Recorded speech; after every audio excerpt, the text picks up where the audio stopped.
Farm4Profit podcast. Take a listen, have a blast. Farm4Profit podcast. Learn about farming while having a laugh. Farm4Profit podcast. Back to my old ways of my paper and not having a TV screen up there. You think you can handle this? I can handle it. Ready Can you handle putting the phone up to your mic and getting me audio? I think we can do it. Let's give it a shot. Here at the racetrack. You're gonna have to put it on there. There you go. Ooh, that's a little loud. Today on the Farm4Fun show, we are live in Newton, Iowa at the Iowa Speedway with Iowa Corn. We interview, honestly, probably two of the best farmers we have ever interviewed. Absolutely. On paper, at least. Let's see if they can live up to the hype. First, this man is a farmer in southeast Iowa. He has racked up tons of accomplishments and services, including serving on the Iowa Corn Promotion Board, raising corn, soybeans for seed, and hay for 42 years, being a member of the National Corn Growers Association, U.S. Grains Council Action Team, District Director of Iowa Soybean Association, Iowa Cattlemen's Association, Iowa Farm Bureau, a local school board member, and even probably went to Iowa State with my dad as a graduate in the farm operations class of 1980. Please welcome Mr. Stan Nelson. Yes. But wait, there's more. There's more? This man is a third-generation farmer from north central Iowa, currently serving as the Iowa Corn Growers Association first vice president, raises corn, soybeans, wean-to-finish hogs. But that's not all. He somehow has time for leadership roles on the North Central Co-op Board, County FSA Committee, Wright County Fair Committee, Iowa Soybean Association, Iowa Pork Producers, received an Iowa Pork Producers Master Pork Producer Award, I'm gonna run out of the music. Oregon Good Farm Neighbor Award, and the IDOL's Iowa Farm Environmental Leader Award. Please welcome Mr. Stu Swanson. Yes. Wow. We're going to have to get some of them corn fans over here to. All I can say is you guys are overachievers. That is amazing, and I know I miss stuff. So let's first off welcome to the track. It's a beautiful day here in Iowa. Thanks for having us. Let's we get to interview real farmers. Yeah, and in person. And we're not in studio. That's great.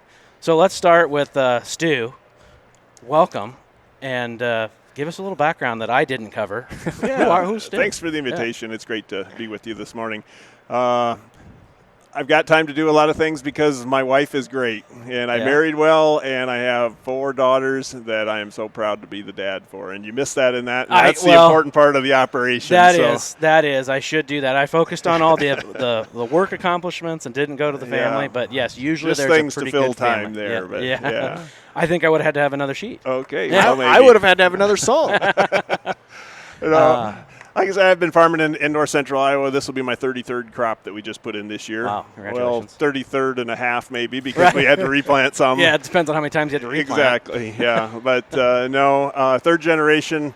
The Swanson family started in Nebraska actually, and then in the 50s decided that operation couldn't support multiple Swansons in Nebraska, non-irrigated, a lot of issues with drought there, so it kind of moved to central Iowa, and we found a spot that never runs out of water. So we're in the prairie pothole region there in north central Iowa, south of Clarion. So that's part of why we replant several times. Nice. So. Well, we were. He doing really it here just in saw Iowa the too. quality of corn in Iowa and said, "I need to go grow that corn." You were the smart side of the family. Well, maybe so. Yeah, the rest of the family's out of the business now, and the Iowa ones are still going. What was that? A couple shows ago, we were making fun of like our ancestors that were migrating from the east to the west, and they got to Ohio and Indiana. Like, that was pretty good. And they got to Illinois. Like, this is really good. And they got to Iowa. Like, oh my gosh, it's amazing. Just think if it go to Nebraska. And then they got to Nebraska, and they were just out of gas. Couldn't go any further, and they were stuck. And they didn't want to. Yeah, they weren't humble enough to turn back around and come to Iowa. Yeah. Too proud. Right. Oh, that's cool. Well, let's talk to Stan now. Let's get your background. List of accomplishments sounds good, but I had an old football coach says we're going to keep running that play till we get it right. And so you just keep raising your hand, and I enjoy it. Yeah. Everybody else on the Iowa Corn Board enjoys the work. We understand the need for it. Yeah. I'm a little different than Stu. I've got a century farm, and I'm living in the house my great-grandfather built. Wow. 14 grandchildren, 5 kids. So still no heat and AC. Just it's too hot and too wet, too cold, too dry. You know. Wow. But we get along good. You have to have somebody when you're doing this work. You have to have somebody at home wife, kids, to take care of the things that prop up on a day-to-day basis. So we do our job, and folks at home are doing theirs. And we appreciate the time to be here. Yeah, this is great. This is better than like baling hay or spraying or something like that, right? On this hot of the day. Yes. We at least got a nice breeze through here. We must have the same football coach because it's 30 trap, 30 trap, 30 trap, up the middle, every time. Just get it right. Sounds like the old Cyclone football coach, Earl Bruce, up the middle, up the middle, up the middle punt. Yep. Yeah. So, yeah. But like Stan said, we got 24 board members, and each one of them has a great family and a long history of agriculture in the state of Iowa. And it's just one of those things where you feel like you got to take your turn and use your time to the best to help the industry grow. Right. And we're all looking at who's the next generation of Nelsons or Swansons to keep the farm going, and the important role that we can play by just giving a little bit of our time and some of our thoughts and expertise. So a lot of fun. And there is a deep bench out there. Oh, yeah. That's good, because not all organizations have that. Sometimes when you look at replacing or trying to bring up new leadership, you got to go recruit and work really hard at it too. We have a lot of fun at the board meetings. There are some of us that are grandparents, and then some that aren't married yet, and we have a lot of fun back and forth with each other, and we can talk about generational issues on the farm and generational issues that are coming up in agriculture too. Yeah. Right. So, do you have to be a farmer to be a board member? Yes, you need, to vote in the corn promotion board, you have to sell at least 250 bushels of corn in a year, which is a pretty low number. I mean, you could probably buy it from someone and then sell it, right? There's some fine print somewhere. Maybe it's got to have a Schedule F or something like that.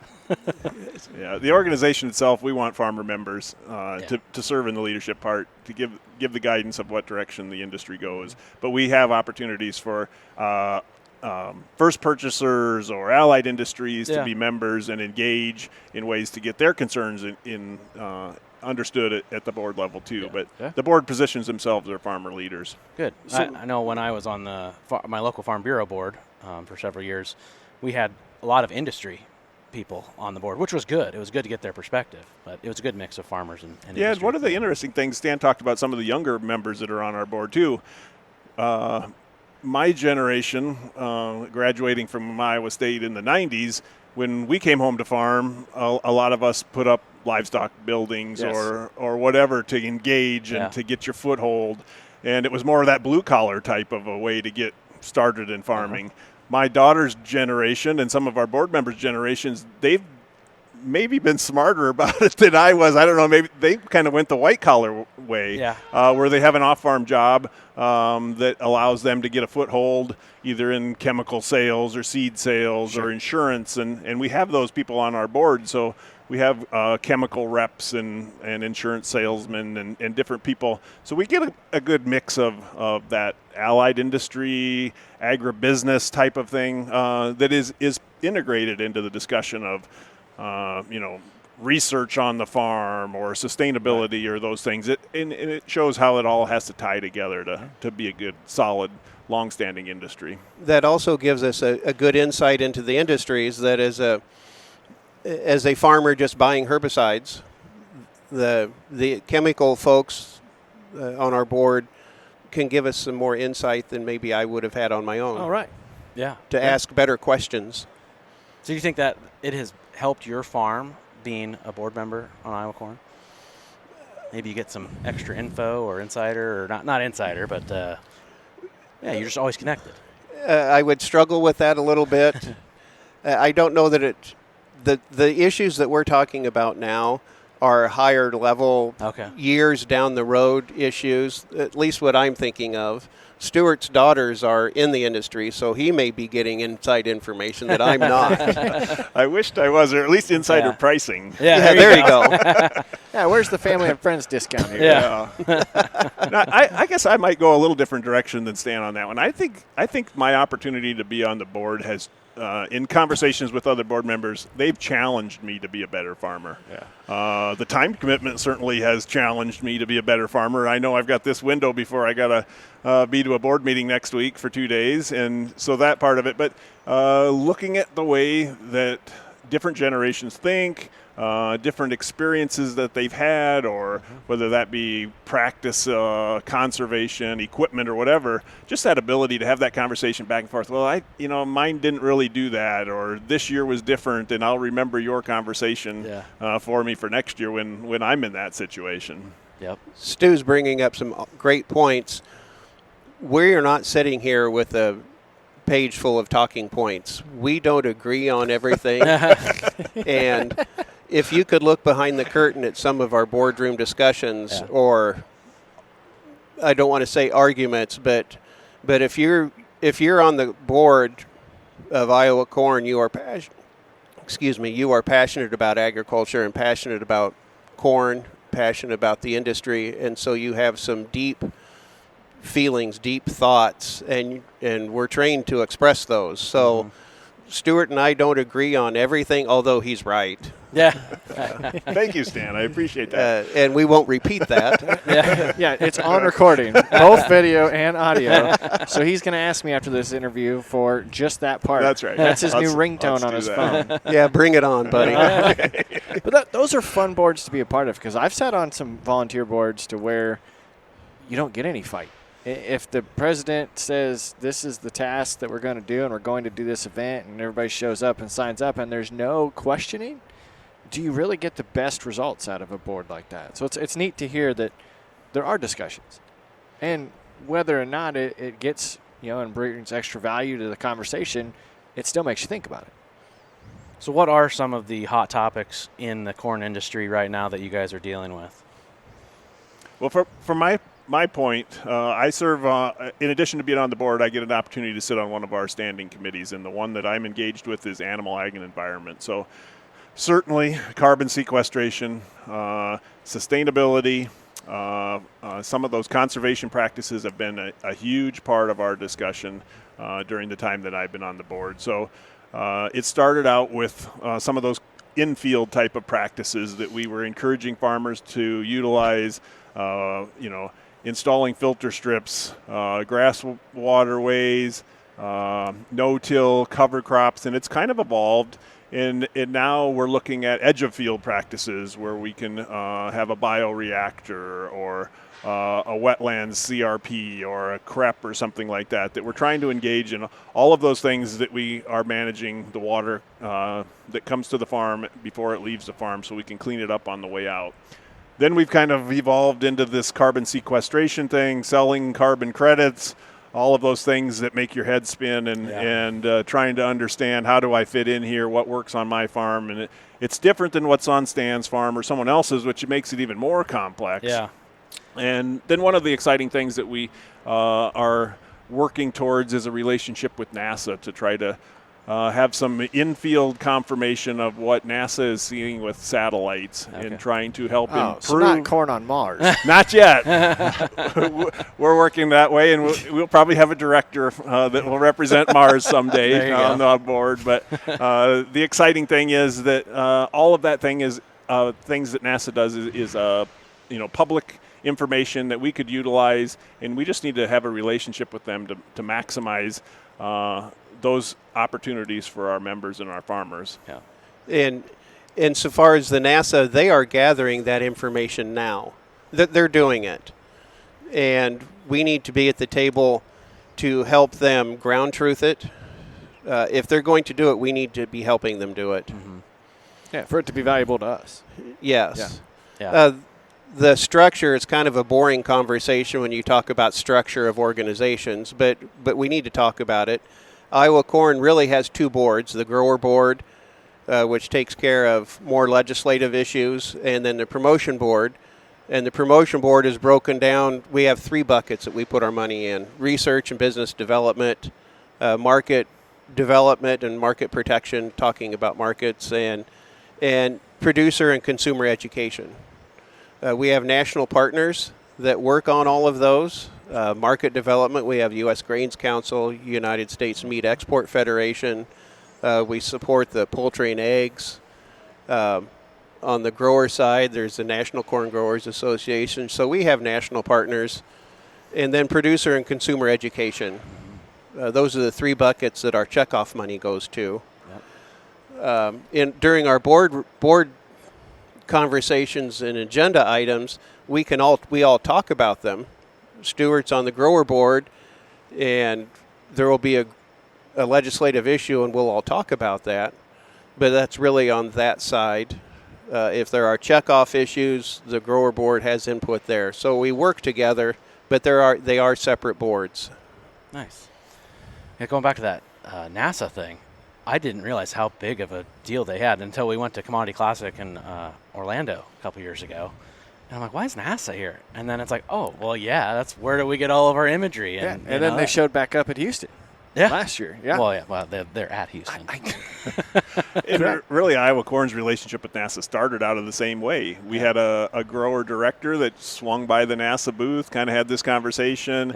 They were asking questions about the derecho a few years ago that impacted his farm, and showing his yield maps to NASA with what they were seeing in a way, and it's just kind of continued to grow. But that is one of the exciting ones that we kind of look towards going forward. But certainly we look at ethanol in Iowa because 40% of our corn in Iowa is going to an ethanol plant. And that's why we're here today, is to help showcase the power, the affordability, the environmental importance of ethanol.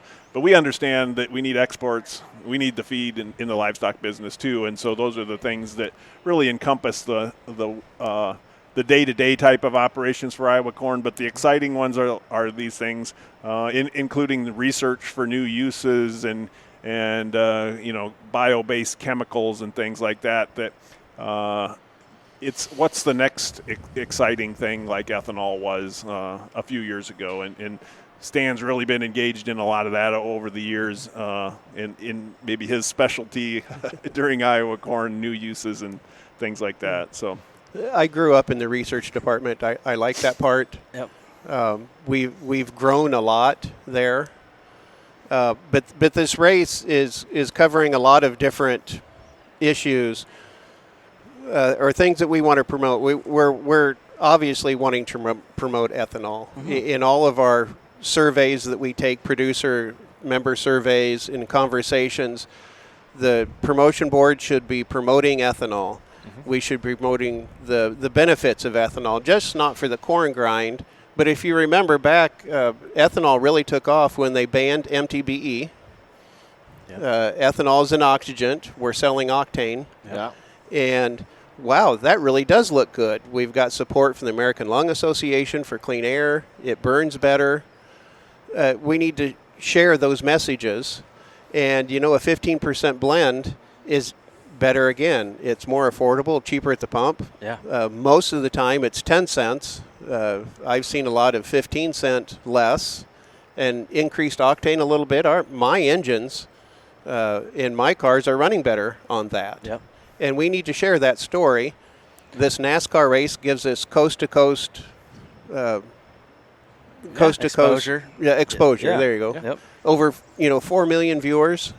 We'll get over 7 million. Well, it's almost as many as the podcast has. Close. 7 million page clicks, 7 million views. Those are kind of some numbers that are hard to put a finger on, but that's what they're telling us, and we think that's a value or return on that investment. And if a race car could run on it, your car could run on it. Makes faster. Well, I hope yours does, and mine has for a number of years. We got some on the way down.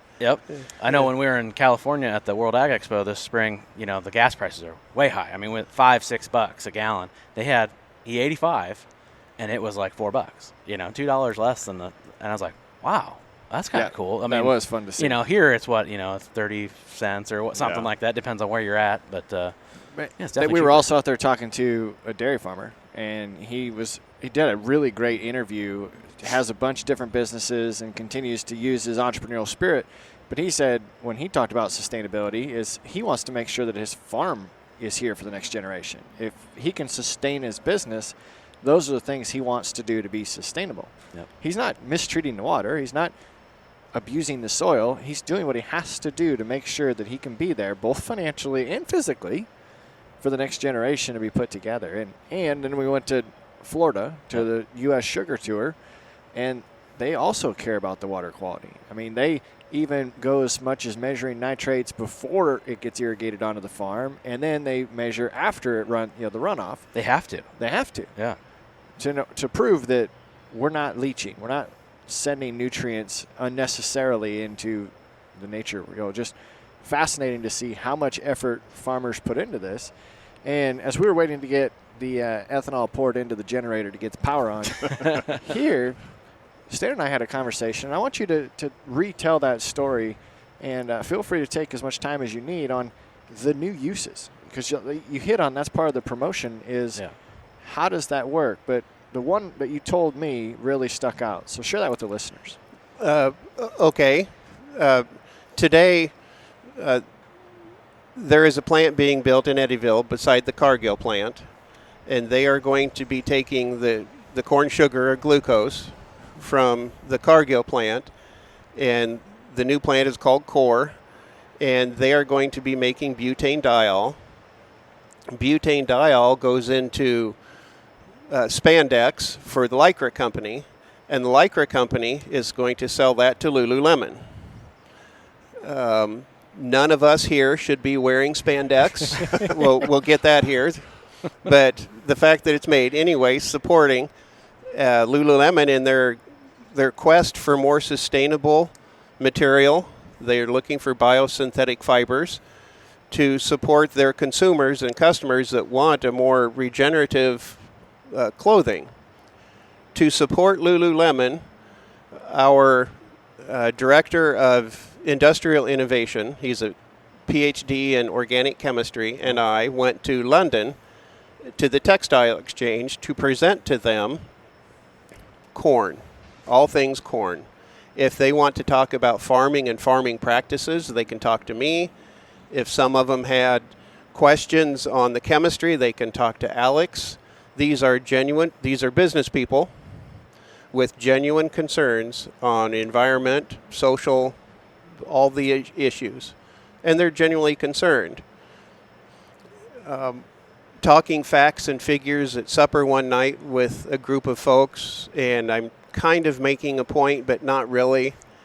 And one of our guests we had some wine. We were visiting about wine and how the best wine in the world is from France, and talking about the different valleys, whether it's white wine or red wine. And I asked her why that was. Why is the best wine in France? And she really couldn't answer. She had a lot of different answers. And I told her it's climate, soil, and generational knowledge of wine production. Mm-hmm. You want corn and material made from corn, you come to Iowa for the same reasons. Yeah.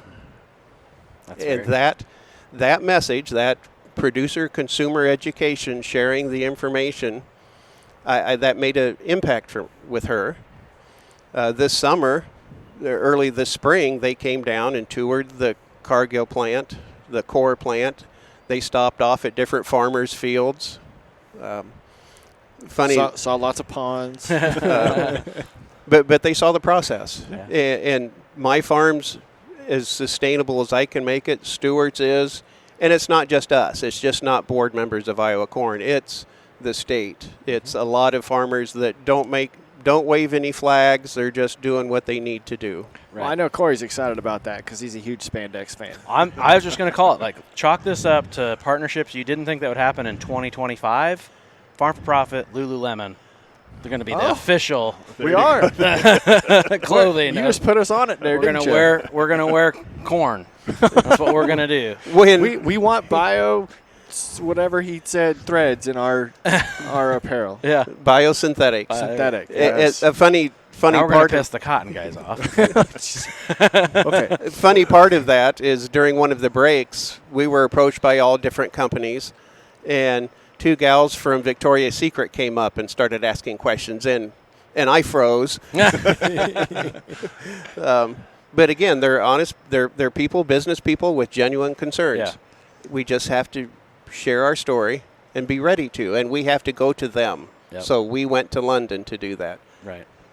I mean, there's thousands of uses for corn, probably. I mean, Over 4,000. Yeah. It's just a mindless, endless supply of things that you don't even think of. I mean well, I love seeing those signs at the state fair, and a lot of the industry organizations do it. The pork producers will put their sign up that says, "This is what it's in your crayons, and it's in your all these things that the general public doesn't realize." And then you see the corn, and you just it's fun to see how chemistry can play itself, and science has expanded the uses. But yet, we could probably get rid of more of it. Probably always can get rid of more, right? Because we're farmers, we're good at overproducing. That's what we do. It's a commodity, right? So that's why we need Iowa corn to be doing research like this and pushing the product, right? In the new uses, we're looking for new chemicals that can be made, and we have to do the due diligence to find out if they're already being made or is there a market for them. And then once we do that, can we do it? Our research staff is trained in the Six Sigma method of decision making in business. That allows us to pursue good products faster. But the biggest thing that it's taught us is that it allows us to kill a bad idea. Okay. Don't waste time. Don't waste resources. Right. If it's not going to work, shut it down. Move on to the next one. Let's start out. Let's put up a stage gate process. If we can do this by then, good. That's a stage gate we've met. But utilize our decision-making process. If it's a bad one, kick it out. And we've been challenged to do more. Do more faster. I mean, obviously we talk about the ethanol and the feed side of things, which is a huge, huge deal for our industry. But like these things like Lululemon, like how big is that? Obviously, it's going to bridge the gap from farmer to consumer. But like, it's going to eat up this many more bushels per year type of. We estimate that the growth of for MEG, which is a chemical, a process that we sold to Technip Energies, the growth of that industry would be 100 million bushels of corn a year. That's a lot. Yes. That's cool. We have to remember, though, that ethanol did that last week. Right. So we keep trying. Yep. Keep looking. The new ethanol may be ethanol in aviation fuel. Sustainable aviation fuel, yeah. So when you mentioned sold that technology, is that something that then Iowa Corn can reinvest into more research, or how does that process work? These aren't money-making proposals. We're not making money at it. We're recouping some of our costs. We're doing things in research so ground level that nobody else will touch them. And stumbled on a way to do it. Well, didn't stumble. It takes years of work with PhDs in chemistry. And by golly, this worked. And there are patents. We're filing patents along the way to make it more interesting, more desirable for companies to buy. That's versus PLA or polylactic acid that's been around for a long time that you put into products, silverware. It's not silverware, it's plasticware, things like that. You can put all kinds of things into PLA, but that was not patented when it was developed. So it's just kind of out. There's really nobody pursuing it, making a big deal out of it. And we found if you patent them, that brings value to the companies. Right. So being a part of the board, you've gotten to go to London. Have you guys gotten to travel anywhere else outside of the U.S.? I've traveled to Mexico on a feed and livestock mission. We met with several producers, consumers of both meat and farms of livestock, one including the largest rail receiving company in Mexico. Really? And the amazing thing is all of the industry and infrastructure that we saw in Mexico was 1985 and on. So that round of negotiations of free trade agreements, USMCA and then NAFTA and then USMCA, that spurred the investment in those other countries that opened the door for our export opportunities. And now those relationships have continued to be built. The technology and the specialtiness of those Mexican producers rivals what we have in the U.S. because of that relationship in the free trade agreement. And so that was an amazing experience for me to build a relationship with farmers. Then 2 years ago, those same farmers that we met with in Mexico came to my farm to see where we grew it, where we had the corn.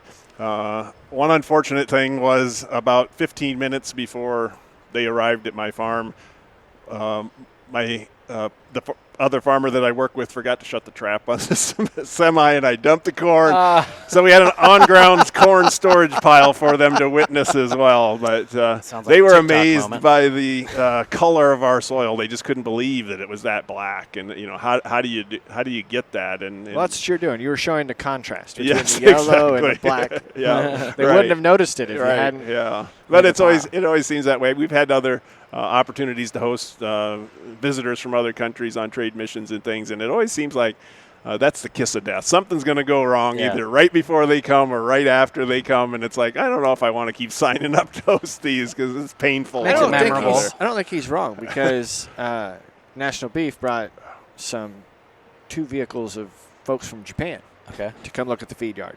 And you're right. It's just inevitable. Something's going to go wrong. And that's just the way it is on the farm, I guess, or at least at my farm. Anyway. It's real. It makes it real. That's it's not pristine all the time. You invite the Secretary of Agriculture out to look at the farm during a drought and look at the drought damage, and it rains. Oh, looks pretty good out there. Yeah. What are you guys so worried about? Yeah, but that's really why we do it, is to build that relationship. We want to meet them on their terms. We want them to see us on our terms, and that basic understanding of how it operates and how we can work together is really important. Yeah. So, Stu, you mentioned carbon credits before, and then we mentioned sustainable aviation fuel. Obviously, one of the hot topics that we've been watching, we talked to Mitchell Hora and all these guys, is carbon intensity score. Have you guys been looking into that at all? I mean, it's not a thing yet. Yeah, I think that's part of the direction that we head as the organization, is how can we as farmers know where we're at, make sure that we are compensated fairly for the changes that the public or the government is asking us to do, and the understanding of not trading away the value that we produce on the farm, or that we can accept some credit for without knowing. It's a hard kind of thing to understand. It's a basic math formula. So if you understood the practices that you do, the value that the government is assigned to those, it's pretty easy to understand. But that transfer from what farmers are doing and the credit that the score that they've created, to get it through to the end user, to make sure that all across the value chain we as farmers are part of it and compensated for it, but allowing the other producers, the industries, the consumers of that are also have an opportunity.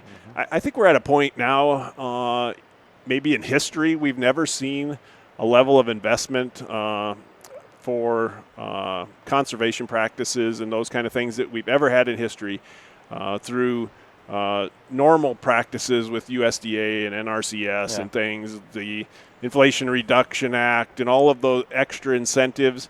It's a prime opportunity for farmers to try something new, to understand with limited risk what the impact is going to be on your farm. And I guess from a personal perspective, I'm a little concerned that if we don't grab a hold of this opportunity and do that carrot that was provided to us during all of this might turn into a stick. And so we need to understand how this fits together. We need to embrace it. We need to work with everybody involved, and we do either on the committee, on the board, meetings that directors go to or staff goes to. We continue to develop that, and we don't have the answer yet, but we certainly want to be engaged in that conversation. This is obviously government intervention, right? Trying to, like you said, dangle the carrot. Is the consumer asking for it? I mean, are they wanting that carbon score or, carbon offset? I don't know that I can answer that directly. From the U.S. perspective, it appears that the government has heard that message, and that's why this discussion is part of it. We had an interesting conversation last week with a Mexican producer, a dairy farmer in Mexico, and that question was asked of her farm. where are the Mexican consumers at in terms of sustainability and conservation practices? And she admitted that that's not on their radar. Right. It's about price. Yeah. They will buy from whoever has the best price at the time. They want a reliable, affordably priced provider of that product, and that's what the U.S. is.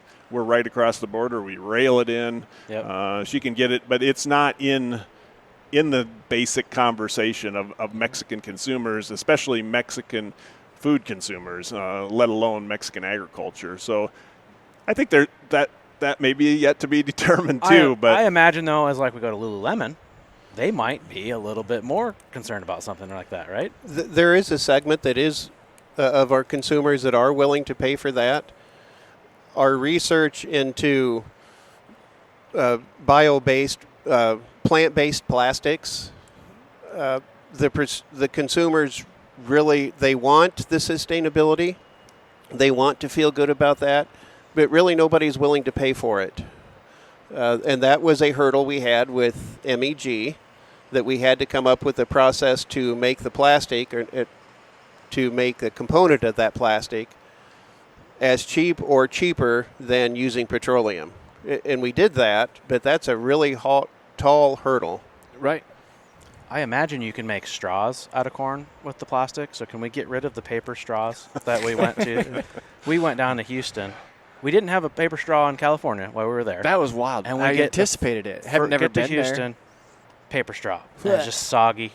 Like, not a good experience. What was it packaged in? Plastic. I'm assuming. The drink came with it in there. But, yeah, I'm assuming it was in plastic. So, like, I don't even know why they can we brought it promote out that? with Like, a these straw. are sustainable, renewable, made from corn straws. I still think one of the most renewable things that I've ever done is found it on TikTok. Someone uses an old ear, the cob, as a grill brush. Because there was a little while there a fad of the little bristles from your brush could be dangerous if they get into your food. And so I use a cup. I always save some when we do popcorn.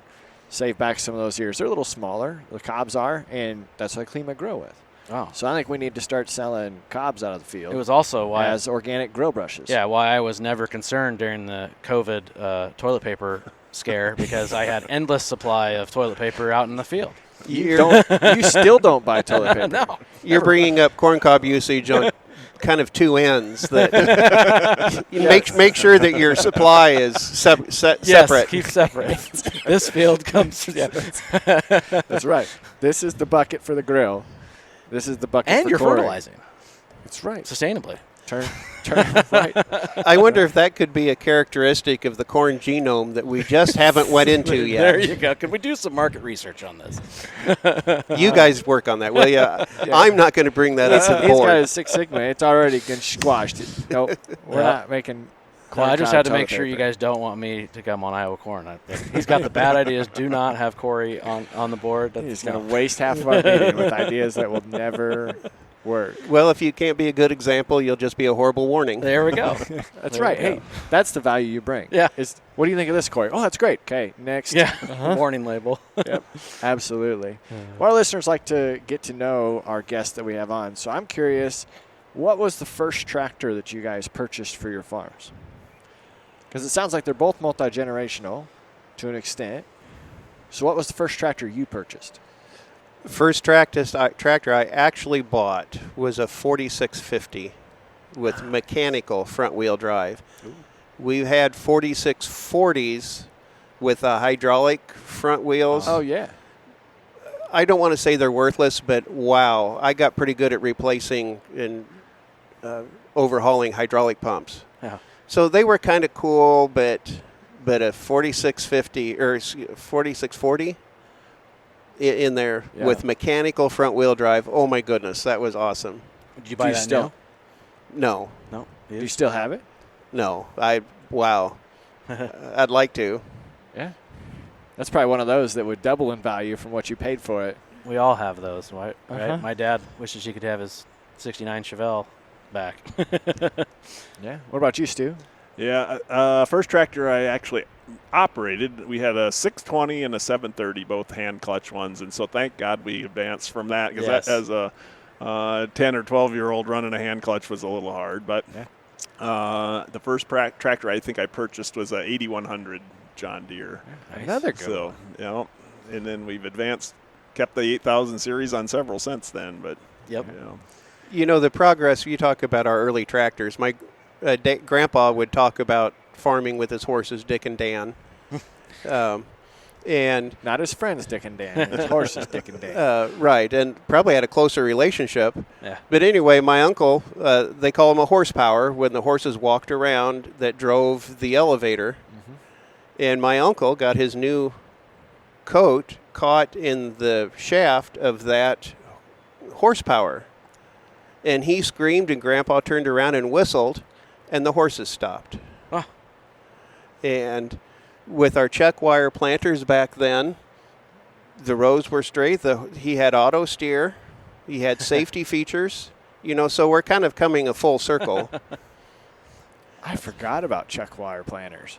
Yeah. That's the type of stuff that I got one hanging in my seed shed, a 2-row horse-drawn. Yeah, it's made in like Dayton, Ohio. It has like a very faint red tint to it. I can't remember what brand it was. Yeah, you wanted to hang that in the studio. Maybe we can still get that done. We'd have to like take it apart and put it back in because we took the garage door out. Oh, that's right. Should have left that in. Yeah. My first tractor was a 5085. I knew that. I'm a little younger. I knew that. Yeah, and you still got it. I do. Yeah, it's a nice little handy loader tractor. Same, 85 horse, kind of same as a 4020 in that same horsepower range, and we still have the 4020.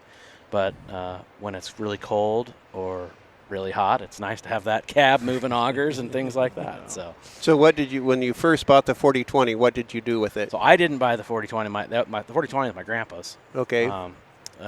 So my first was a 5085, 2013.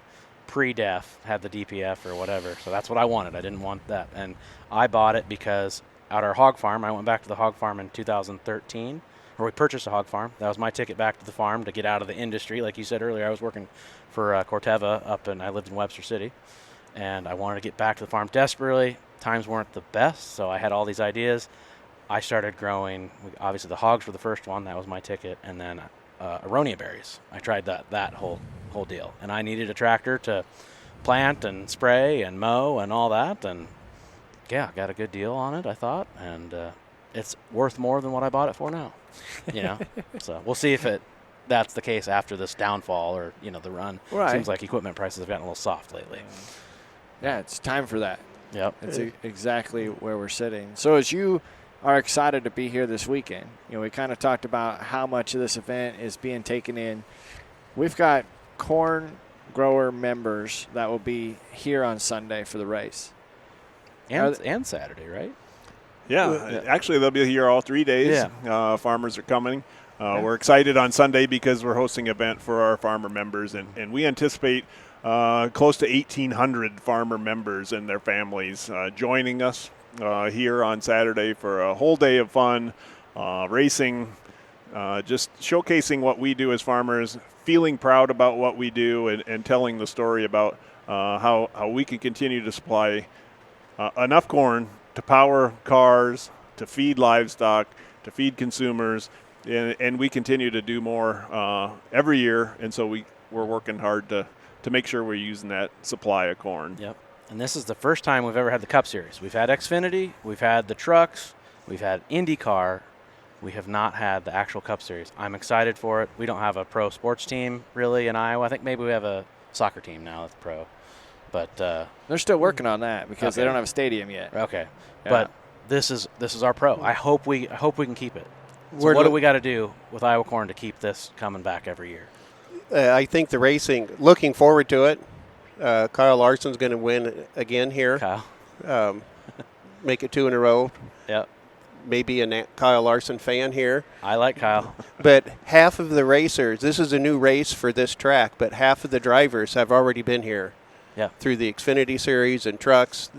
So they know how to get around it.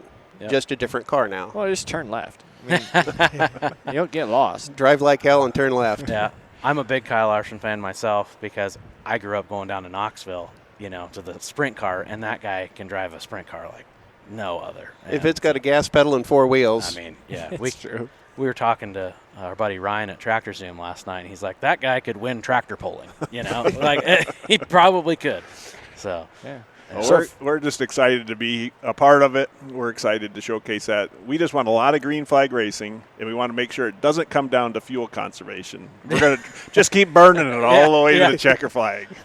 That's a good point. That's a good point. Good point. Yeah. So if we've got a listener that is been thinking about joining the board or getting into a leadership role or something along those lines, with your experience, what would you say to someone who thinks it might be something for them to do? I guess I would every year it starts at the same place year after year. And in July, end of June and early July, the organization hosts roundtables in each of the districts around the state. So we have 9 districts within the state. And really that's the members' opportunity or the growers' opportunity to have direct input straight to the organization. And so we'll host these events. Come share your thoughts, your concerns, your ideas. That's a perfect way to engage. And then at the end of August, we'll have our annual meeting. We call that the summit. And so then you could serve as a delegate and come to that and actually vote on those issues that are generated across the state. And that leads from our summit where we establish our policy for the state. We take some of those issues directly to national. So then if the national doesn't have a policy associated with something that started from the grassroots in Iowa, we can engage on a national level with those same concerns and thoughts. But we also have lots of leadership opportunities for county groups, for district committees. We have a youth programs called the CAT team, which is students around the state at any college or university or trade school can be part of a leadership training thing that we call the CAT team. We have an iLead program that's for future leaders within the state, not necessarily farmers only. There are farmers engaged in iLead, but also industry personnel and people that engage in more opportunities to understand about the role of Iowa corn, gain leadership opportunities, and all of those have funneled to opportunities for somebody just to step up, just like Stan or I did, and say, yeah, I got time this go around, or I've got an interest. I might not have time, but I'm going to make time. Right. Yeah. And it's just that interest and that opportunity to share your thoughts, to know that it's being received, and to see it go into action gives you excitement about wanting to engage, just because you know, hey, somebody's listening to me. You know, I called in and I had this concern. They picked up the phone, they talked to me, they understood where I was at, and it went somewhere. It just didn't end with when we hung up the phone. And that's the exciting thing about being part of this organization is everybody's committed. Everybody takes a chance to engage. Everybody has their area of specialty, so that you can go forward and know that somebody's doing legislative work for me every day. Somebody's doing research for me every day. I don't have to do it every day, but somebody's doing that. And that's it. That for $60 membership, that seems like a heck of a bargain to me. Yeah, that's right. And to get just maybe a little more granular than what Stuart started at, we have county groups. There's a Des Moines County Corn Growers Association. And we get together. We met last Tuesday, actually. We're working on our county fair. What are we going to do for our county fair? We have 2 trailers that Iowa Corn is a part of. One of them is for Iowa Corn. The other one, we're a part of the biofuels trailer. They're educational things that you can take to county fairs and local events, and people can walk through it and learn about biofuels and can learn about Iowa corn. So you can get involved in your local county group. We have field managers in every district in Iowa that kind of keeps a pulse on what's going on around the state, and they are visible. Get a hold of them. But from a policy standpoint, Stuart is exactly right in our roundtable discussions. If you have an idea or thought and you come to that and bring it up, it will get passed on and talked about. Great. Well, we always ask our guests the same question to kind of get a fun summary show that we can put together. And the one that you guys get to answer is, what's the best thing you've ever eaten, and where did you get it from? Well, I guess I'll start. My children gave me a birthday present for a private chef-made meal. I was turning I just turned 56, but for some reason this chef thought I was turning 60. Oh, boy. So she gave me an extra special meal, but it was at Taste, a restaurant in Osage, Iowa, and the chef's name is Jess Baldus. She's been on several of these TV cooking shows, Top Chef and Chopped and all of those kind of things, but we went, she kind of did a little interview with me, explained her restaurant and her thought process, and then she made a meal for us based on what I had talked about. A lot of locally sourced things in northern Iowa, southern Minnesota. She made a crown roast pork loin for me that was fantastic.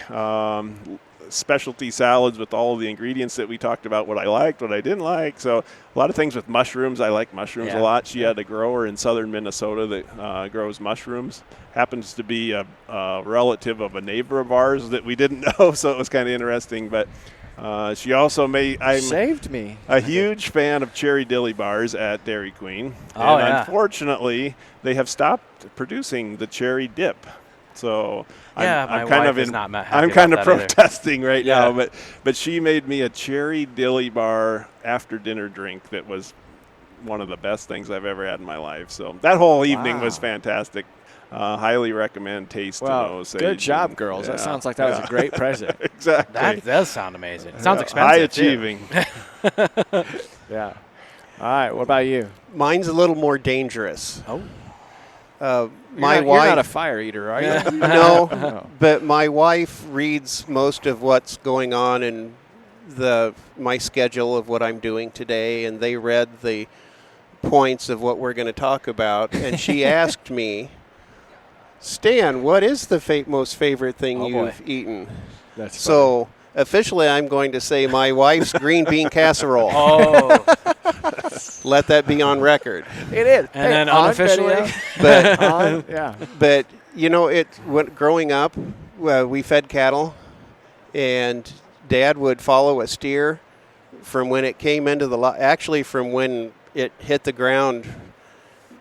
He knew all of the cattle, and he would pick out the right one that we would have butchered, and he would bring it home, and my mother would cook it. And how I ate when I was a kid, you couldn't buy it today. The roast beef, nothing fancy. We're not talking about filet mignon or any fancy sauces. It's just the homegrown vegetables, the mashed potatoes, and the roast beef. Can't buy it. Right. So I'm going to cop out and say every lunch I had when I was a kid. And my wife's green bean casserole. You can't beat green bean casserole. That's good stuff. I tell you what, the other day I wanted a steak in the worst way. We got done loading 4 loads of cattle, fat cattle out, and there's 3 of those little a-holes, and about took us. I hadn't. So you wanted revenge? Exactly. I hadn't had to scale a fence all spring loading cattle out, and I had to 5 or 6 times during those 4 loads. Boy, I was ready to have a steak. You're like a bullfighter. I felt like it. Felt like I had to. Did you make any money on that pen of cattle? No. Yeah, we've ate many a good 4-H projects at our house, too, and some of those got some extra TLC and some got tenderized a little bit on the way. So we know the good ones to pick out and eat. And they always say those are priceless opportunities, but certainly there is a price. I can tell you exactly what the price was. I always buy a half a beef from a buddy that grows them in Nevada, and we got a half going in, but I'm giving half of it away to my parents because his son's 4-H project is not quite done yet, and I want to eat patches just so I can rub it in his face. Teach him a lesson. That's pretty good. Well, gentlemen, this has been a pleasure. I'm glad that we were able to get this lined up, and you were willing to come on and talk about not only Iowa corn, but yourselves and agriculture in a whole. So our listeners also thank you for the time that you spent with us. Thanks for the opportunity. It was great to meet both of you guys. Yeah, thank you. This has been a blast. Yep. I love it. Cool. Well, I say crack a Busch Light. It's made with corn. You deserve it. Go to iowacorn.org. There you go. There you go. That's perfect. We have a man joining us that has been the Iowa Corn CEO since 1997. He's been, and I'm getting attacked. He's been This is a joke. I'm going to preface this right now. He's been in and out of jail. Take that from the Barn Talk podcast. We'll talk about that. He's a fifth-generation farmer that grows corn, soybeans, and livestock. He's here repping Iowa corn at the Iowa Speedway. Please welcome from Baxter, Iowa, Mr. Craig Floss. Yes, all right. I got way off there. I got The best part of decked in the back of the head by our sign. live and on-site recordings. Yeah, if I was a professional, no one would have known that would have happened. But Yeah, we got to get you to step your game up. Craig, welcome to the show. Thank we'll you so talk much to for Eric having later. me. Yeah, we'll talk to Eric later. Really glad to be here and happy to visit with you guys today. Yeah, this is amazing setup that you guys have here. First off, before we even get into this, I want to thank you. I want to thank Iowa Corn. Eric did mention, since we already recorded that you were pivotal in getting this done. And you were at the announcement that he was appointed at the track. I was, yeah. It was a pretty cool thing. So I can give you the history if you're love interested it, in how it all goes back. I mean, for us at Iowa Corn, the racing part, it wasn't that we didn't set out on behalf of farmers to necessarily be involved in racing. It turned out that the racing industry wanted to start using our product, ethanol. And so in 2007, a lot of things came together very nicely. The Speedway actually opened up in 2006. Mm-hmm. And then in 2007, in the first full season, they actually approached us to just be a sponsor out here. And we're like, well, we don't get the tie. There isn't any product you're using. There really isn't something. We're not in it just for the sponsorship. We want to promote our product. The very next year, IndyCar Series decided they were going to go to 100% fuel-grade ethanol. Wow. And the Iowa Speedway figured out how to get the IndyCar race here. And so, perfect opportunity. So in 2007, Iowa Corn became a sponsor. Our farmer leaders said, you know what, this is a great platform to be able to promote ethanol and to be able to showcase it. And at that time, you got to go back to 2007. We were doing the renewable fuel standard at the federal level. Yeah. Had really just passed the first one in 05, 07. There was a second one, but there were still some acceptance issues across the country. So we felt that this was an opportunity to really showcase the power and performance in ethanol. And we like to say if it's good enough for a Nascar or then an IndyCar, right, hey, it ought to be good enough for your car as a consumer. Absolutely. So that's really what drove us in the beginning. Ultimately, then, we started down the road, and I knew the Clement family, this is actually Clement family land. And I grew up in Baxter, as you mentioned in my intro. By the way, the crow flies, it's about 8 miles from here. Not far. So familiar with the players. Right. It's where our family farm is and where I work with my dad today. And ultimately got to know Rusty Wallace as we got involved with the track. And, of course, if you know Rusty and get a visit with Rusty, he is just like one big bundle of energy. And his story about designing this track is pretty phenomenal. So, again, what comes out of this cornfield is this beautiful facility. So for us, because we couldn't get a big-time NASCAR race in Iowa, but we could get Indy, that's where we were at. Right. They started 100% fuel-grade ethanol. They eventually went to 85% to mirror what consumers could buy. Okay. So that's how that all started. And we were with them for 12 years. So from 07 to 2018, we sponsored the Iowa Corn 250 to begin with, and then the Iowa Corn 300. Then our farmer leaders said, hey, there are other things we think we should do. We think we should invest in different places, and so we did. But before we've done that, over the years, we always said, if there was an opportunity for a NASCAR Cup race to come, we understood the potential of what that could mean in terms of exposure. And ultimately, all of our farmer surveys will tell us our farmers want us to be promoting their product and get it out to the widest possible audience. So that was always in the background. That was a discussion with Rusty Wallace early on, with the Clement family. We have continued that. And so that brings us to 2023, last year. Got a phone call from Jimmy Small. Jimmy is the former president of the Iowa Speedway. I formed a great relationship over our past few years of working here. He went on to do international work with NASCAR. He now heads up all the international stuff that NASCAR does. And I thought he was calling just to catch up. And we're a good 10 minutes, 15 minutes into this conversation. We're catching up. And he said, well, you probably wonder why I'm calling. I said, I thought it was just to catch up. Yeah. He said, no. He said, I've got something that is super confidential. He said, there's only a couple folks in the state who know about this. And he said, we're coming to you first because of that previous relationship, because of our conversations.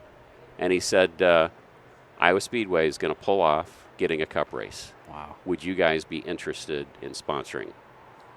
I was a little speechless. I had no idea. Come completely out of left field. And I said, well, ultimately, it's our farmers that have to make up that decision, decide that. And I said, tell me more. I want to know more. Yep. Tell me more. So that began the conversation, and we made some very had thorough discussions and understood what value we thought there could be in there for us and the Iowa corn farmer.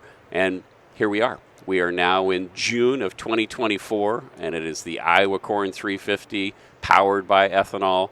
And couldn't be more pleased so far with all of the promotions and things that we were able to do. I still can't believe that's all the time you had to plan this. That's it. Well, in fact, what was very funny was Jimmy's like, I said, well, how soon do you need an answer? Because we're used to working on months of a timeline for big decisions. And he said, well, we kind of want to announce it with the governor in a couple weeks. Can you decide? And I'm like, you want me to take a farmer board of leaders who make decisions over months, and you want me to? So ultimately, we did negotiate that just a little bit, but we were able to get it down. We had a lot of good information and background data, and because I think we had the relationship with the Iowa Speedway before, we knew how it worked. And we have awesome staff that have done all of this stuff for years, and so it wasn't brand new for us. But ultimately, we were on the steps of the Capitol with the governor, with Rusty Wallace, with others, Clement family, NASCAR officials, et cetera, announcing this, and it was a pretty cool event. What impact do you think this has on the corn industry? I think it's significant, and here's why. A lot of folks are focusing on Iowa for this race, and it's true. For Iowa to have a big-time sporting event like a NASCAR Cup race, this will be on Sunday night when this is concluded. This will have been the biggest sporting event this state has ever seen. Right. You can maybe compare it to the Field of Dreams, which we got to be a part of as well a few years ago. But, you know, we got our college teams, we've got our minor league teams, but there is no big professional sports thing here in Iowa. So from an Iowa perspective, important. Yeah. But Everyone makes fun of us because of how serious we take college sports. Absolutely. Because we don't but have it's a what we pro got. team. That's right. It's a reason we sponsor the Iowa Cardinals Cyhawk Series because, again, we know there is a built-in audience that everyone is paying attention to that, and that's important. But to your question about what does it mean to us, what's it mean to the ethanol industry, to corn farmers, it goes beyond just the state of Iowa. Yes, it's cool, but it's a platform that's international. And one of our biggest growing markets right now is ethanol exports. So we're grinding corn to export to other countries that have cities with major pollution problems. And we know that corn ethanol cleans up those pollution problems. So for us, yes, it's about local. Yes, it's about all the things we can do to activate here in state.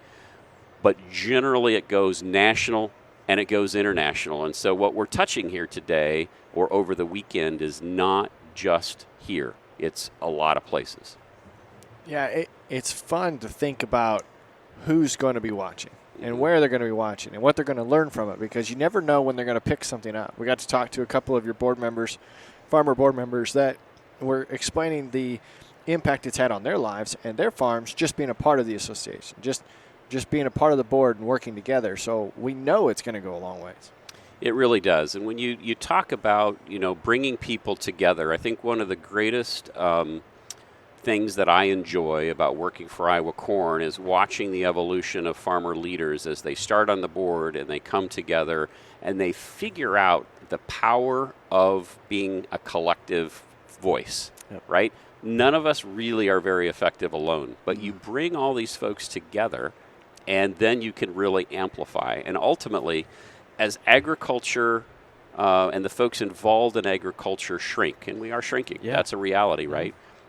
We need to be louder than ever. So watching our farmer leaders get engaged, get involved, and then figure out the power of collaboration, huge. Whether you're collaborating with each other as other farmers, whether you're collaborating with other farm groups, or you're partnering with NASCAR to talk about your product, it really, really is impactful. And that is, again, it's very satisfying for me personally to be a part of helping farmers tell their story. And ultimately, as a farm kid myself and helping my dad on the farm, we need to grind more corn. So anything we can do to move more corn, our farmers are so prolific at growing corn. So the more we can move, absolutely the better. So partnerships and collaborations are cool. We are very good at overproducing. We got, exactly.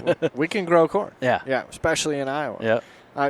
we did have a couple of stats that were provided to us that there's going to be more than 4.1 million unique viewers of this race on TV. But then even larger than that is the digital footprint.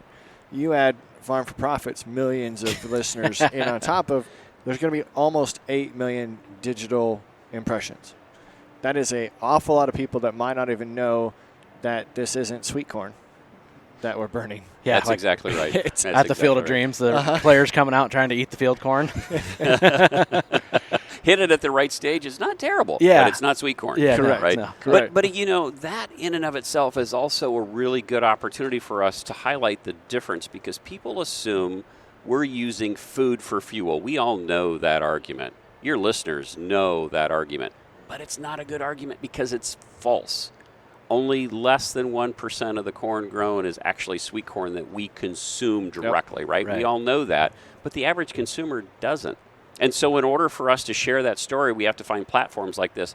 And the 8 million unique viewers, one way or another, to get to see this, where else do you get an audience like that? So again, when farmers made the decision to be a part of this, those are the metrics that we take into account to ensure that we're being good stewards of our checkoff dollars through the Iowa Corn Promotion Board, through our membership dollars with the Iowa Corn Growers Association. We want to make sure we're going to have the necessary impact and the return on the investment, and we clearly believe this platform does that for us.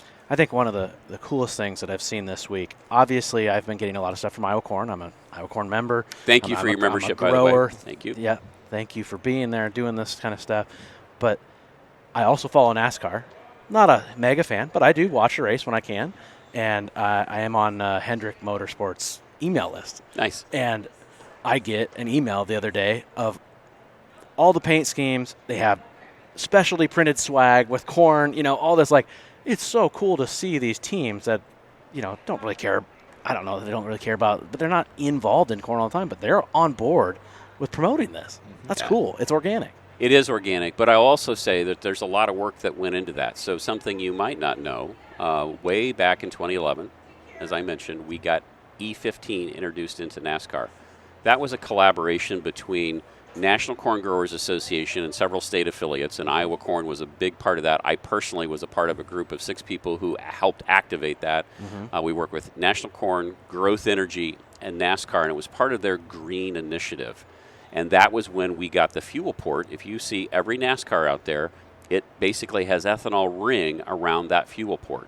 That happened because of the 2011 work that we did, and then subsequently for the next 6 years, there was a huge promotion. So yes, it's organic, but there's also corn growers behind getting all that to happen before. Cool. So corn grower dollars have gone into this to make it look like it's natural.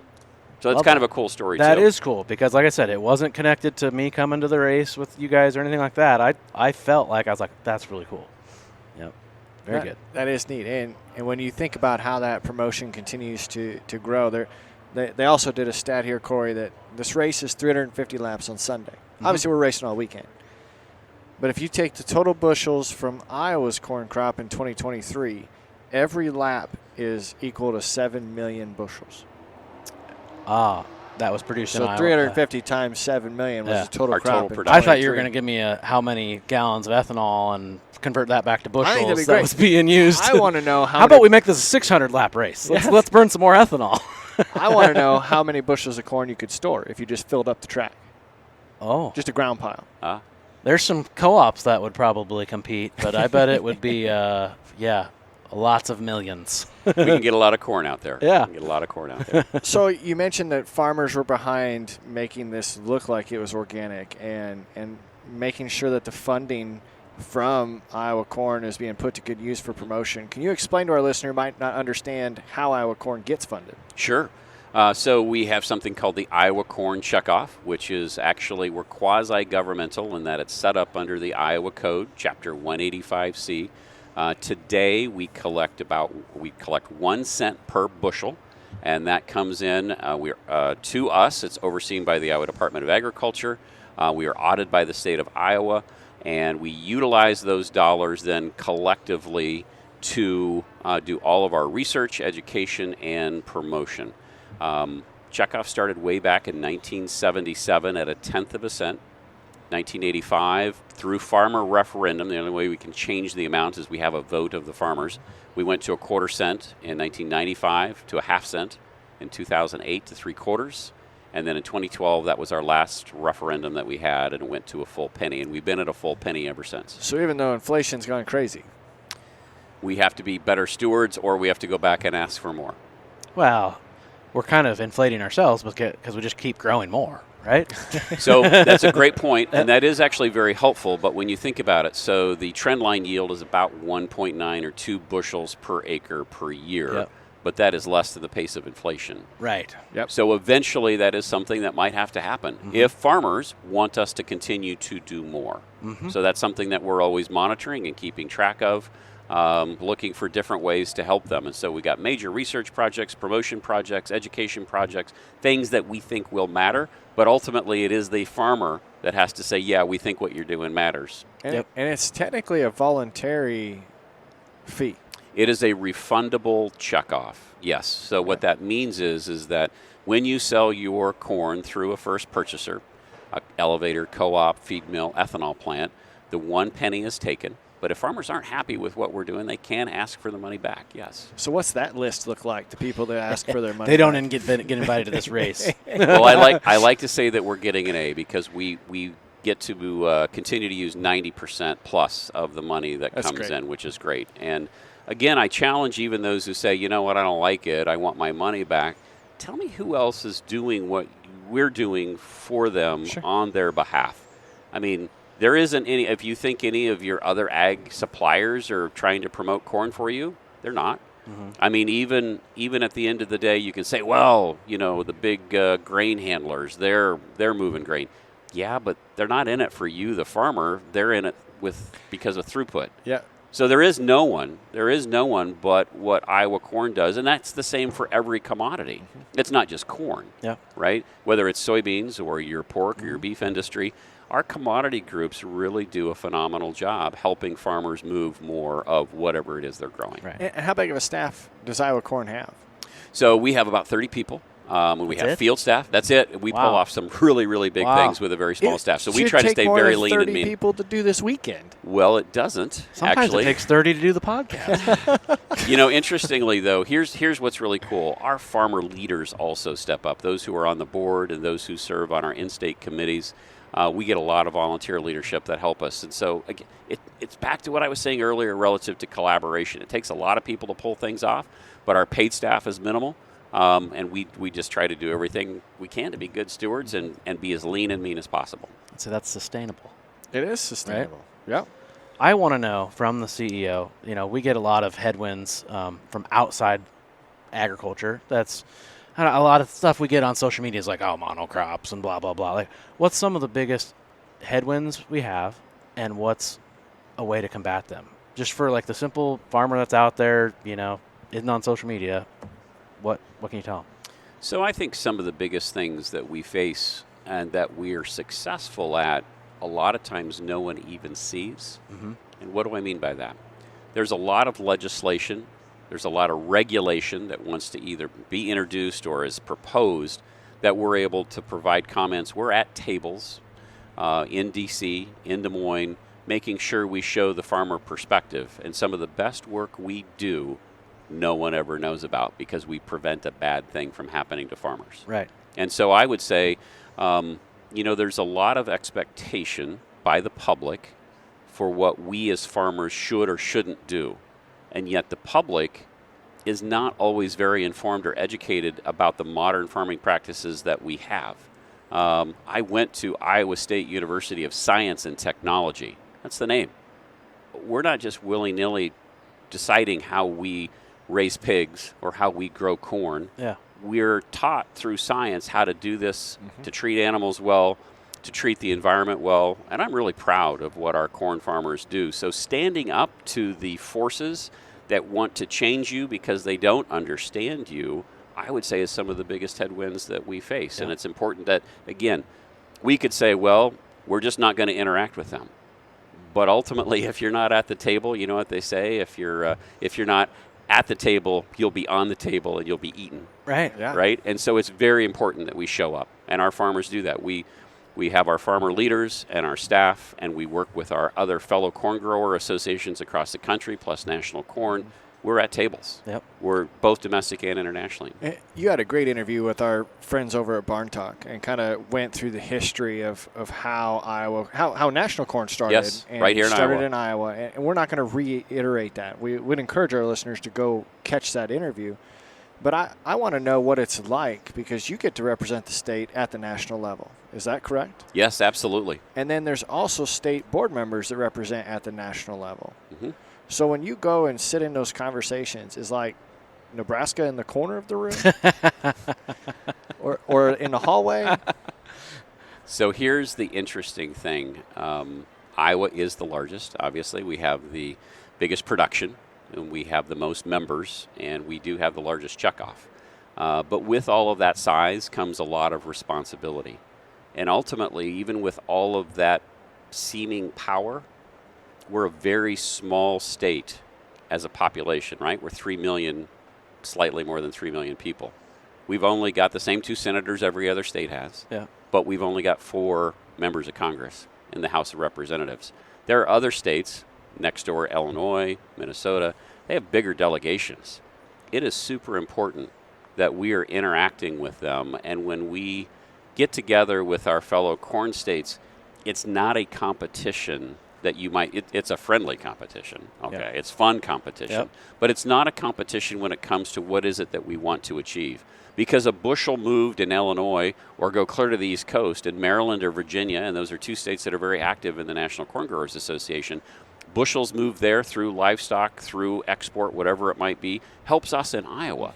And oh, by the way, Maryland and Virginia and Pennsylvania and New York, they have way more political people than what we do in the House of Representatives. So we have to collaborate. So yes, Iowa has a very strong voice when we sit with those other folks, but we're all needed at the end of the day. So why should corn growers outside of the state of Iowa even care about this race this weekend? Because at the end of the day, this will showcase what happens to one corn state really happens to all of us. That is probably the big take-home message here. If there's something negative in the corn industry, it doesn't stop at the Mississippi River or the Missouri River. It impacts all of us. And certainly when they're making legislation in Washington, D.C., it's not just for Iowa corn farmers. It's for all corn farmers. If there's unnecessary regulation, for example, coming our way, it's not just regulating Iowa. It's everybody. So at the end of the day, our ability to use this as a platform to put positive messages out there, it helps us all. And we also value what other states do, other promotions, whether it's promotions, whether it's research, sustainability programs. There is phenomenal expertise in our state-level groups of really, there are experts on our staffs who really know a lot of these issues inside and out. And we have something we call that's been coined collabor-steal. In other words, we collaborate, but we also steal each other's ideas. So we collabor-steal. I'm going to steal that. Please do. You're going to collabor-steal that? I think it's a great term, and it really sets up well what it is we do and the power of coming together. Like I said earlier about our farmers coming together, our corn states partner regularly, and our national group can only be as strong or as good as what we are as individual states. So, Corey, I think we as podcast hosts are cursed. We just made a joke on a recording that we did. Every time we record in our studio, one of our neighbors mows his yard. We start this recording with Craig, and they decide to test the track fans. To be fair, it is a racetrack. It's why we're here. I mean, It's why we're here. I do get it here. The mower thing is intentional, I think. I do think when they see the trucks out front. They see the on-air sign. They're like, yeah, if you could just start every on hour, you start, then you start, then you start. Might have mowed yesterday. We're going to do it again. Yeah. It's good. Yeah. So I love the experience that you're putting on for farmers to give back to them. It's not just enough for you to partner with NASCAR and put the weekend on, but we are sitting in one of the largest tents I've ever sat in. And I can't wait to see this full of farmers because that's what it's going to be. It's 1,000+ farmers and their families that are going to be here to help pull all of this off. And again, we're trying to engage just as many of them as we can. And we like the idea of farmers interacting with just regular folks because it's amazing. And you go back to being at those tables in Washington, D.C., I can't tell you how many times somebody said, I've never met a real farmer. Well, guess what? You're meeting one here today. We're going to get you in front of them. And then you just get to tell the story, share the experience. It's what you guys do on this podcast so well. All you're doing is allowing whoever your guest is to share their story. Yep. And then hopefully that has a ripple effect out. And that's exactly what we do as an association. That's one of our goals as the podcast is to bridge that gap, because a farmer is a normal person, right? We are just normal. Like, if we went to New York City, we might look a little bit out of place, but without our Lululemons on, even though I heard that they got a good thing with corn going there. There we do. But we just want to – we like sports. We like gambling. We like – we're not prim and proper all the time. Like, we're just normal Joe Blows out there, just doing it. Like, we're you too. Like, just tell a story. And I know you talked about Lululemon earlier, but your camera might not be able to pick up my trousers, but these are Lululemon. Really? And, when they're made from corn, I'm willing to wear lots of stuff. And honestly, they're one of the most comfortable pair of trousers I have. I haven't heard trouser for a while. Nope, but I kind of want a pair. Well, I'm an old guy, so there you go. I kind of want a pair.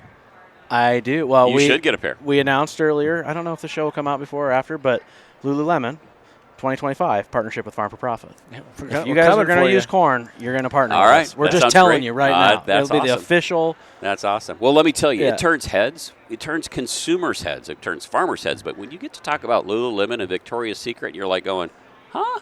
Yeah. That's pretty cool. Yeah. It's pretty cool that they want your renewable, sustainable product. And again, just another one of the 4,000 plus uses of where corn gets marketed, right? Well, one of the uses that we enjoy a lot of is the fact that it can be used in beer and in bourbon and whiskey. And our favorite. You and me both. Yeah.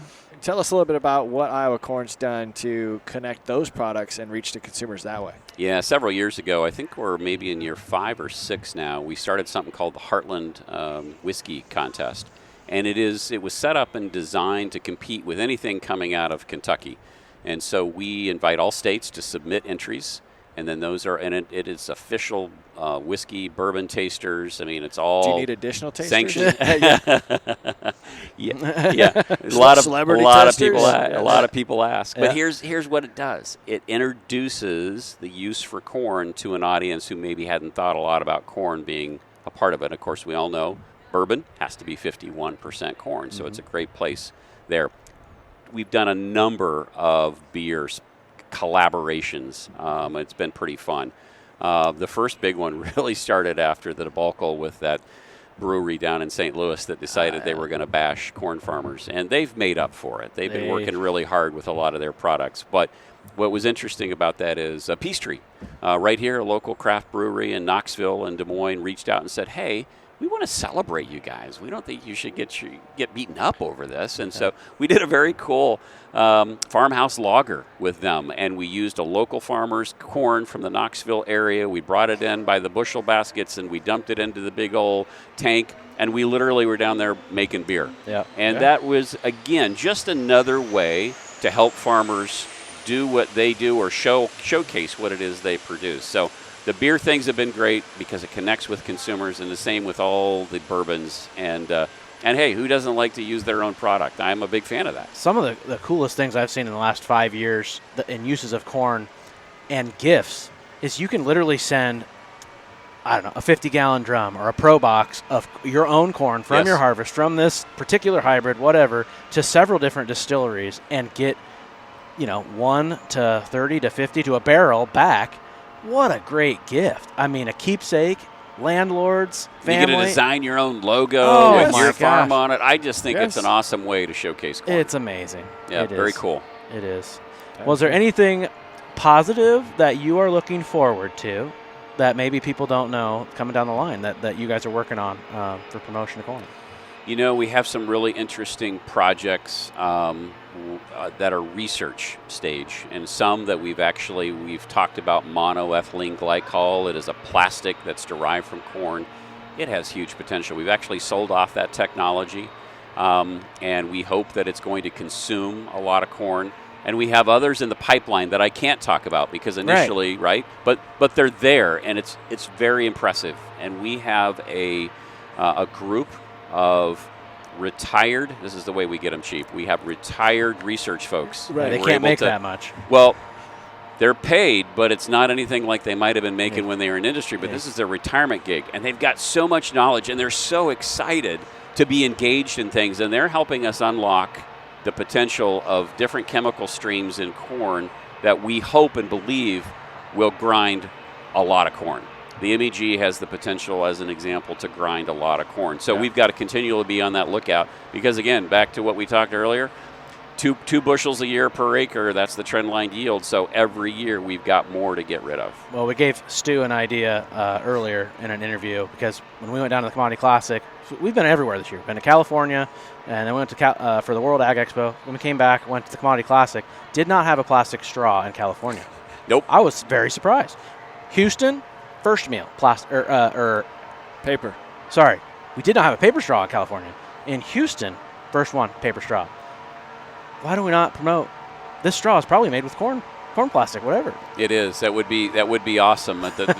It's one of those difficult renewable. things, though. It is renewable, but the problem with that one has nothing to do with corn, but it is about, I think it's birds, right, that wind up and they. Is that what it is? It is. So Yeah. I don't know if we can Well, tap if we just that one. recycle it, If we just right? would, right? But I think You know? too many of them are discarded in the wrong spots. yeah. We Yep. could just make it edible.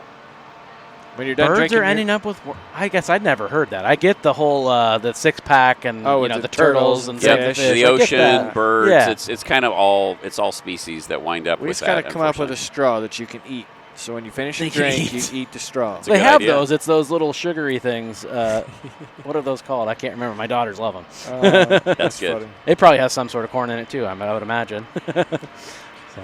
Well, Craig, you get to travel a lot. You get to probably experience a lot of different things. One question that we always ask our guests is, what's the best thing you've ever eaten, and where did you get it? So that's interesting, and what comes immediately to my mind, I've done a lot of international missions where we're promoting corn, and before I came to work at Iowa Corn, I worked for Spraying Systems Company, a company based in Chicago, and I was global, responsible for global things outside the U.S., and ultimately we have a Vietnamese team in this week, and I will tell you that some of the most unique flavors that I've ever experienced was in Vietnam. First time I was there was 1997, and I can't even tell you what I was eating, but I will tell you that it was phenomenal, and it was unlike anything I had ever tasted before. And so that's one that I like to tell. And I was at the personal home of the Foreign Ag Service, the Ag Attaché in Vietnam, and the person he had helping him was a Vietnamese woman who was cooking for him, and he took me into the kitchen, and they had what was probably at least a 5-gallon jar full of venomous snakes. Oh. All color. It was beautiful. That is not where I I'm not thought a you were snake going guy. with that. I'm not a snake guy, okay? But it was full of snakes, and they were fermenting, and they were making snake wine. So they were taking venomous snakes, and we did have a sip of a batch that was already finished.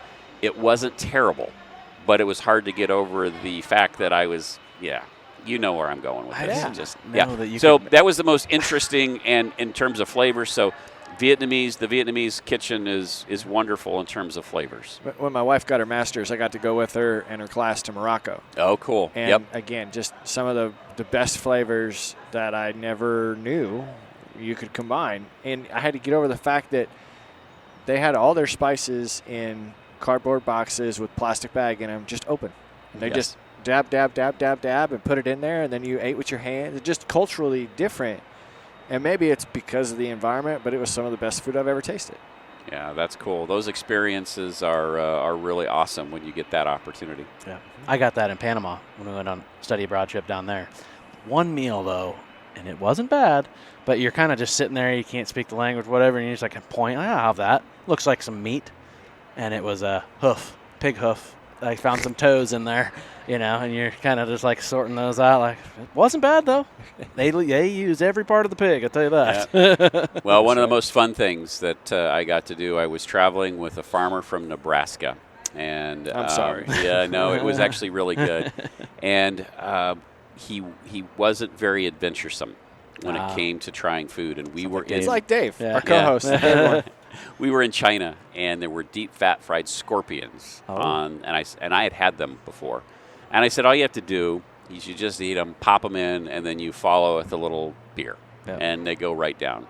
He was not interested at all, but I convinced him. I said, you know what? Personally, he was from northeast Nebraska. My wife is from up by Sioux City, and I said, if you will eat the scorpion, I said, you and I are going to go to Theo's Steakhouse, which no longer exists, on Highway 20, just between Sioux City and Lawton.